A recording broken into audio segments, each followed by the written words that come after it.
Me llamo Silvia Crom, soy psicóloga clínica egresada de la UBA.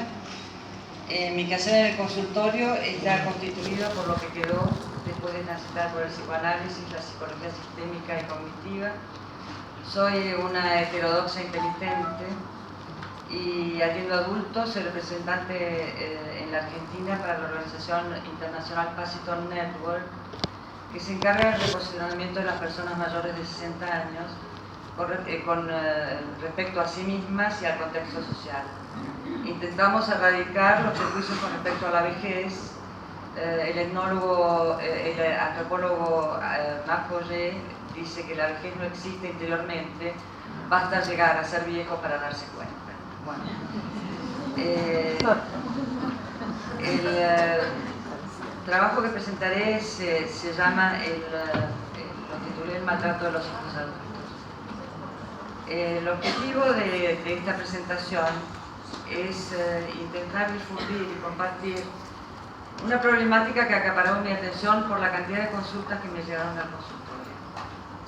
El conflicto que describiré se presenta en la población de alrededor de 60 años en más y se circunscribe mayormente, no únicamente, pero mayormente en relación con los hijos adultos, varones. El problema que padecen y denuncian los pacientes es que sus hijos les han impuesto unos límites y una distancia grande, cuando no la ruptura de la relación. Los prolegómenos del alejamiento se caracterizan por un clima enrarecido, poco amable, que se da al estar con ellos. Aparecen incomodidades difusas que los padres no logran entender qué es lo que pasa. La palabra de ellos o la experiencia está bastante desdeñada, y sus progenitores son los que fomentan la relación. Los llaman, los hijos por ahí llaman después de varios días o no llaman nunca, y ellos se encargan de sostener el vínculo. Describen que en muchos encuentros la relación parece que está a punto de estallar por cualquier cosa mínima que hay en relación a un señalamiento con a un hijo, a un chiquito, y como el diálogo y la relación está llena de rispideces, los padres empiezan a sentir que tienen que cuidarse con lo que dicen, que no pueden ser espontáneos y tener una fluidez en el vínculo, y entonces se les frenan el deseo de verlos, porque como les da miedo de que y las visitas son esporádicas, y se les da una ambivalencia. Por una parte, al sentir que sus hijos son muy injustos, les da una ganas bárbara de ponerles un límite, pero por otra parte les da un terror a perderlos. El rechazo a la proximidad que sienten estos papás muchas veces le produce, además de dolor, vergüenza, porque en realidad está muy enraizado la visión de que si en realidad son hijos nuestros, algo habremos hecho mal para que estos chicos nos traten de esta manera. Y entonces, por pudor, guardan silencio, porque por otra parte creo que también está enraizado en uno que uno no va a hablar más de un hijo, porque es pecado mortal. Y entonces se lo guardan y piensan que son los únicos que les pasa esto, y en realidad les pasa esto con seres entrañables como son los hijos, y en una etapa de la vida en la cual hay un proceso en el cual uno va envejeciendo, y pensaba que esa época, por lo menos en relación con los hijos, iba a ser apacible, por lo menos, porque ya hay otras cosas que, digamos, hay que elaborarlas. Y también existe y ronda un temor muy fuerte a que no permitan una cercanía con esos seres también entrañables que son los nietos. Llegaron a la consulta mayor cantidad de madres que de padres. Los consultantes no presentan mayores problemas que uno pueda decir que tienen problemas psicológicos, y lo que los trae es el profundo dolor que tienen por este estrato y la esperanza de encontrar una solución, de que nosotros los ayudemos a encontrar una solución. En general, esta problemática sucede cuando los hijos traen un hijo al mundo, formaron pareja, y simplemente les voy a hacer un comentario para que sepan más o menos cómo se da la dinámica, que dos consultas que me han hecho. Una de ellas es una paciente de 60 años, casada, con un hijo mayor y una hija la segunda una mujer. El varón convivía con una chica, queda embarazada, se van a vivir juntos, tienen su primera nieta, amaban sus abuelos a esta chiquita, viene la madre a verme llorando y llorando, y no puedo, porque en realidad el primer año fue bastante apacible y del primer año en más empezó a ver que no venían, llamaban para pasear con la chiquita hasta que le dijeron directamente que en realidad podían verla delante solamente en presencia de ellos. Ellos le decían, pero nosotros no somos abusadores, nosotros no somos perversos, ¿por qué esto es así? El chico decretó que no los venía más y a raíz del trabajo que estaba haciendo la volví a llamar, porque es una paciente que vivía hace tiempo, y me dijo que su nuera la llamó porque se separó del hijo y la nieta quería verla, pasaron 10 años. O sea que la vieron, la dejó de ver a los 2 y la retomó a los 12. Segundo caso, para que tengan idea de lo que les estoy hablando. El segundo caso es una médica que tiene un hijo único médico y en realidad, casado con 3 chicos, empezó a ponerle distancia. Esta señora le pusieron 3 stents. Su hijo nunca fue a visitarla al sanatorio, siendo médico y siendo hijo único. El dolor de ella. Bueno, estos 2 casos tuvieron una incidencia de pedir asesoramiento legal. El primero lo tuvieron, un asesoramiento legal, terminó a las patadas, por eso no se vieron 10 años. Y la segunda está empezando a transitar ese camino y francamente con el dolor que tiene es muy difícil que ella pueda resolverlo de alguna otra manera porque la negativa a verla es total. Bueno. Entonces, les comentaba que llegan mayor cantidad de madres que de padres, y esta problemática también sucede con los chicos, los hijos tienen hijos. Las personas que hoy tienen 40 años o más fueron educadas en un contexto donde las influencias de las teorías psicológicas reinantes tuvieron una enorme incidencia. Hablo de los años 65 en más. Y yo me permití elaborar algunas hipótesis porque no entendía qué es lo que pasaba con esto. Estas corrientes hacían hincapié en las situaciones traumáticas infantiles generadoras de patologías en los hijos y de las que se responsabilizaba a sus padres. Entonces empecé a pensar si esto no podía ser una de las etiologías y los paradigmas que describiré les tocaron a los de mi generación. Se les atribuía a los padres la culpa de que sus hijos fueran psicóticos o neuróticos en el mejor de los casos. Ese estatus psicopatológico lo lograban gracias a sus progenitores. Y si salían más o menos libres de angustias, se les atribuían las fortalezas a ellos mismos. Y entonces no me refiero que la elaboración de historias que tenía que hacer eran truculentas, sino los avatares de las complejidades que son las familias. Y este planteo me parece un tanto injusto, ¿no? Parecería como que las penas son de nosotros, las vaquitas son ajenas. Entonces, esta lectura trajo desconcierto en la crianza de los hijos. Cuando junto a mi hijo de 10 años nos tocó ser padres, teníamos muchísimo miedo de dañarlos. El sitio de autoridad que detentaban los padres sufrió un fuerte embate y se les otorgó a los niños un lugar diferente al que tenían en las generaciones precedentes. Se pasó de una cultura en que las figuras parentales inculcaban normas, conocimientos y valores, a otra donde solo había que respetar y encontrar lo singular que encerraba cada niño para fomentarlo. En el mismo sentido, se instó a abolir el hecho de cumplimentar expectativas parentales. Me pregunto yo, ¿se logró ayudar a revelar los anhelos propios, aquellos de cada individuo, de los chiquitos, digamos? Se operó inconscientemente de esta forma.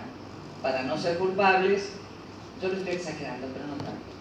Se le preguntará a los pequeños qué quieren, qué les gusta, también lo que no les gusta y lo que no quieren. En general no lo dicen porque no lo saben, y si lo dicen, no tiene que ser necesariamente lo adecuado para ellos, hecho lógico siendo niños.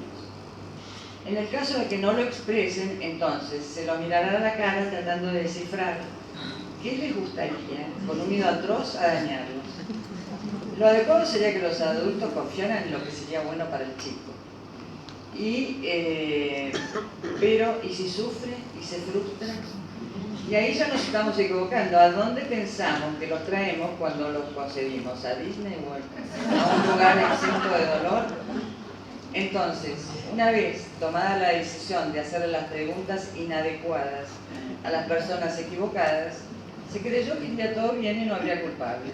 Así fue que se dejó picando en el campo de los hijitos responsabilidades que no estaban en condiciones de asumir, y se propició el desarrollo del concepto de orfandad que manejamos los psicólogos. Si los chicos hacen lo que ellos quieren y les parece, son huérfanos, no hay padres, no hay nadie que les ponga ni límites ni que los contenga. Cada época se caracteriza por las creencias que imperan. Algunos sectores socioculturales ejercieron sus roles de crianza influenciados por las tendencias descritas. Cuando las mismas se expanden e impregnan la trama social, su potencia es muy grande, como también lo es su inercia. Por esa razón, percibo que en la actualidad puede llegar a ser aún peor. Muchas veces, sin mirar para atrás ni hacer revisionismo histórico parental, se puede estar inmerso en modalidades viejas equivocadas. Concomitante a esta dinámica, asistimos al holocausto de la autoridad. Me refiero al asesinato virtual de la autoridad paterna mediante los cuestionamientos propiciados que nuestra generación vivenció y nuestros hijos presenciaron. Este hecho, seguramente ligado a muchos otros, llevó al suicidio de la autoridad parental y a la merma del respeto a la autoridad en general. Si el lugar jerárquico ocupado por su majestad del hijo durante su infancia quiere ser revisado años después, en su adultez, nos angustiamos con una exigencia feroz, inconsciente, a salir del lugar de autoridad y de poder. ¿Cómo acceder a aceptar que su palabra, la del hijo ya grande, tan importante durante muchos años, sea cuestionada justo en su apogeo, en su adultez, momento de suprema libertad con respecto a sus ideas? Imposible. Ahora, convertidos en hijos mayores, padres a su vez, creen seguir detentando un poder sobre sus progenitores que tal vez dejaron de tenerlo. Si no se está atento a los cambios factibles de producirse, tanto en los padres como en los hijos, pueden crear imágenes congeladas históricas de ellos y hacer viejas lecturas de nuevas posturas, por no percibirlas. Por lo expuesto, se ha hecho imposible para algunos ejercer una autoridad firme y cariñosa que permitiera liderar los vínculos en forma adecuada. Además, la proliferación de divorcios, la incorporación de las mujeres al mundo laboral, el cambio de los roles masculinos y femeninos, han sumado complejidad y culpa en la vinculación de los padres con sus hijos. Es bastante común ver a hijos, tanto varones como mujeres, detentar un poder inadecuado en relación a sus padres, de la índole de la exigencia y del autoritarismo. ¿Quién lidera a la familia en estos casos? Los cambios paradigmáticos son evidentes. Basta mirar un noticiero y ver cómo los adultos son capaces de pegarle a un profesor porque amonestó a su hijo. Otro factor que incide enormemente en las relaciones paterno-filiales es la pareja de los hijos. Cuando los hijos forman pareja, se genera un nuevo vínculo con ellos. La incorporación de una nueva persona al mundo familiar con su propia historia, usos y costumbres, me refiero a nueras y yernos, provoca sin percibirlo un cambio relacional, nos convierte en suegros, nuevo rol. En estos casos en particular nada fácil. Esta incorporación transforma a la familia, ya que, como sostienen las teorías sistémicas, al cambiar una de las partes, cambia todo el sistema. Es habitual en nuestra cultura que las hijas tengan una mayor proximidad a la familia propia, no a la de su marido. Por este motivo, los hijos varones se acercan a la familia de su mujer. El acercamiento mayor a una de las partes del grupo familiar no es ni cuestionable ni cuestionado. Cualquier discriminación hacia alguna de las familias sí debería serlo, porque tomamos como muy natural que en realidad esto sea así, pero en realidad hay una discriminación hacia la familia de los varones. Este es un hecho cultural. En los países islámicos se da una supremacía del rol de la familia paterna, contrariamente a lo que sucede en Occidente. La población que he visto refiere que la relación con las nueras es más difícil que con los yernos. Tenemos mala fama las mujeres, ¿no? Han relatado que con sus nueras se plasmó tácitamente una falta de vinculación. No existen los llamados telefónicos, ni las visitas de ellas, ni el interés de acercarse por parte de las más jóvenes. La reflexión, la generosidad, la revisión de actitudes hostiles, la aceptación de las diferencias y la apertura al diálogo serían objetivos a lograr. Se necesita madurez para poder ver los aspectos positivos de los otros y combatir el deseo de cercar y apoderarse de los afectos. Si las partes no toman conciencia de estos impulsos y los controlan, promueven el conflicto. Los celos y las rivalidades nosotros sabemos que son normales. Su puesta en acto es maltrato. La veda al diálogo es maltrato. Nadie nos pertenece. Esta premisa debe ser conocida por los mayores y por los jóvenes. El respeto por la familia del otro miembro de la pareja es imprescindible para el bienestar emocional de 3 generaciones: abuelos, hijos y nietos. Tenemos que estar atentos con estos padres que consultan para no caer en aquello de que esta gente algo habrá hecho para provocar esta actitud. En algunas oportunidades he citado a los hijos sin ningún resultado. Tampoco hay que perder de vista que no todos los padres son buenos y que el límite tiene que existir en caso de padres abusivos de cualquier naturaleza. Hoy en día, época donde se trata de hablar y reparar las actitudes que ofenden a los seres humanos, tales como la violencia de género, la discriminación de cualquier orden, el bullying, creo que es necesario que dediquemos un capítulo a esta problemática, que también es violencia, y de la misma cualidad que todas las otras, solo que está naturalizada, y al no estar reconocida como tal, se permite su perpetuación. Si ponemos atención podemos darnos cuenta de la cantidad de chistes descalificantes alrededor de las suegras que venimos escuchando desde que tenemos uso de razón. ¿No es así con los suegros? Dado que somos psicoterapeutas, sabemos que si no hay conciencia de que hay un problema, cualquiera sea, es difícil de que sea tratado. Tampoco hay que perder de vista el hecho de que para que una nuera o un yerno opere en contra de sus suegros, debe estar avalado consciente o inconscientemente por su cónyuge. Por este motivo, sostengo que la responsabilidad de los hijos es indelegable en relación con el respeto y el lugar que le darán a sus padres para con ellos y la familia que han formado. Nos encontramos en la consulta con padres que están atravesando 2 tipos de problemáticas opuestas. Están los que son requeridos como ayuda cotidiana de sus hijos para cuidar de sus nietos cuando los miembros de la pareja trabajan, y aquellos otros, o sea, esto sintiendo una exigencia enorme y cansancio, como están aquellos otros, a los que yo me estoy refiriendo, que por falta de contacto y lejanía se encuentran excluidos y deseosos de esa fatiga. Pertenezco a una organización internacional, como les dije antes, que se ocupa del reposicionamiento de las personas mayores de 60 años que soy contacto en la Argentina. Alentamos a repensar la adultez mayor, mostrando que existen alternativas de tener una vida plena, en acción, sosteniendo viejos intereses o descubriendo nuevos que sean motivadores. Donde se ha puesto tanto interés, o sea, como interés central de la vida, la construcción de la familia y los lazos afectivos con ellos y los conflictos con los hijos angustian, desilusionan y operan en contra de estas metas. Mi objetivo es que se conozca, se debata y se difunda en todos los lugares posibles este conflicto solapado y enmascarado que existe en muchas familias. Los participantes del mismo son por lo menos 3, padre y o madre, e hijo, hija y su cónyuge. Woody Allen dijo: me apasiona el futuro porque es el lugar donde viviré el resto de mis días. Parafraseándolo, quisiera aportar alternativas para que el futuro de los que sufren por esto pueda ser mejor.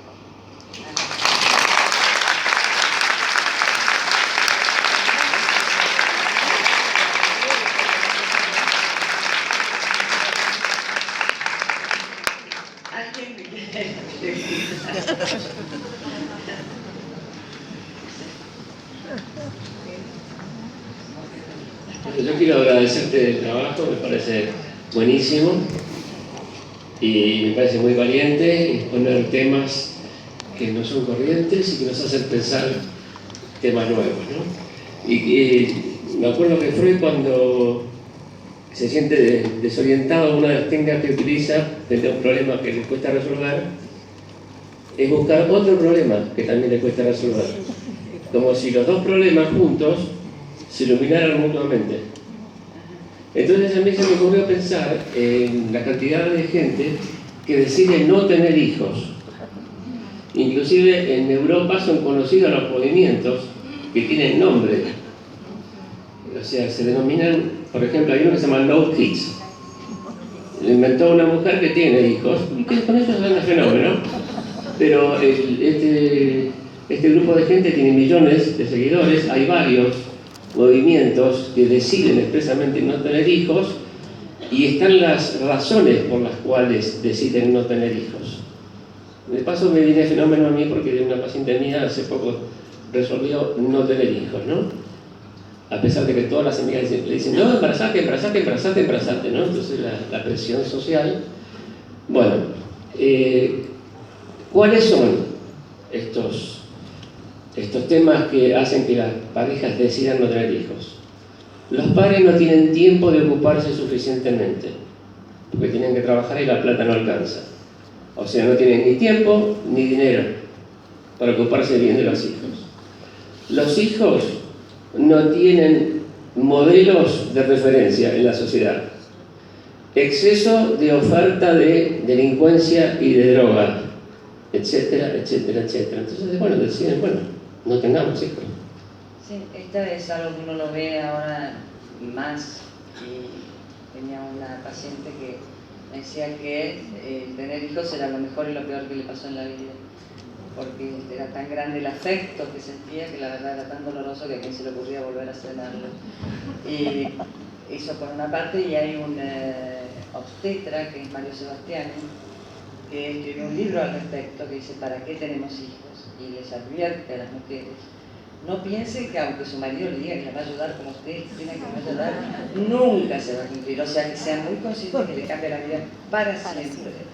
Y entran a saber lo que es el temor, aparte con lo que uno los quiere. Es por eso que cuando yo veo esta temática y el sufrimiento de estas mujeres, hace poco una de ellas me llamó y me dice: estoy en la puerta de mi hijo, no lo veía hace un año. No sé qué hacer, si bajarme del auto, ponerme delante de las ruedas, ir con el auto y arrancarle la casa, y lo que optó es por llamar al 911. Llamó al 911, vino al 911, dijo: estoy acá. Aparte en ese caso la casa donde vivían era de ella, los hijos era de ella. Y no puedo entrar y están mis nietos. Entonces el 911, pobre, salió el hijo. Dice: hola, vine a darle regalos a los chicos. Bueno, dámelo. No, le dice, no te lo voy a dar a vos, se lo quiero dar yo. No va a poder ser, bueno, como estaba la policía, fue más amable de lo que habitualmente era. Y les cuento esto, y no sé si hay alguien que quiera preguntar algo, pero vos vas a preguntar. Bueno, les cuento que una paciente también, una colega, venía súper angustiada por la temática con sus hijos y dice: mira, yo puse un pollo al horno y me salió una torta. ¿Cómo puede ser? Como diciendo que sus expectativas eran de pollo y salió torta. Bueno, nada más. Bueno, sigo con mi conversación. Ahora,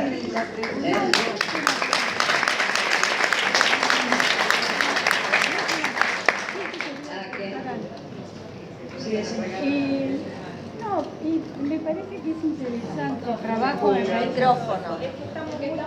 Bueno, no se puede preguntar.